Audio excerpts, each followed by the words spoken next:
আজকে আমরা একটা জব ম্যাথ সমাধান করতে যাচ্ছি। এটি এটি এনএসআই এর একটা পরীক্ষাতে আসছিল।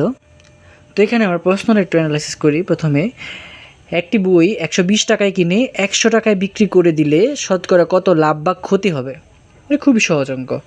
আচ্ছা, আমরা তো এখানে বুঝতে পারছি যে 120 টাকায় কিনেছিল এবং 100 টাকায় বিক্রি করে দিল।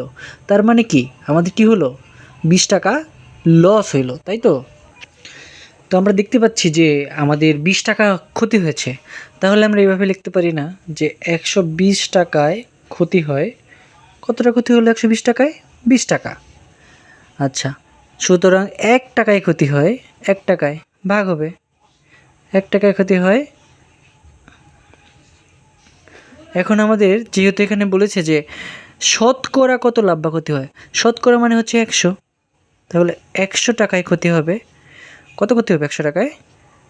20 গুণ 100, নিচে হলো কি 120।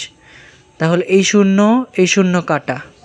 এই 12 দিয়ে যদি আমরা 20কে ভাগ করি, 12 দিয়ে 20 না, 12 দিয়ে 10 20-এ কত হয়? 200।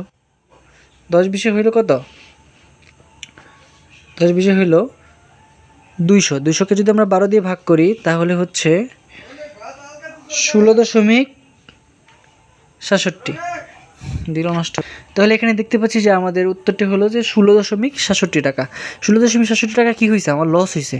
এখন দেখি এখানে লস 16.67, এখানে লাভ আছে 16.67 টাকা, লস 16.67 টাকা অপশনে নাই। তাহলে আমাদের অপশনে এটা নাই, তাহলে কোনোটাই হবে না। ওকে।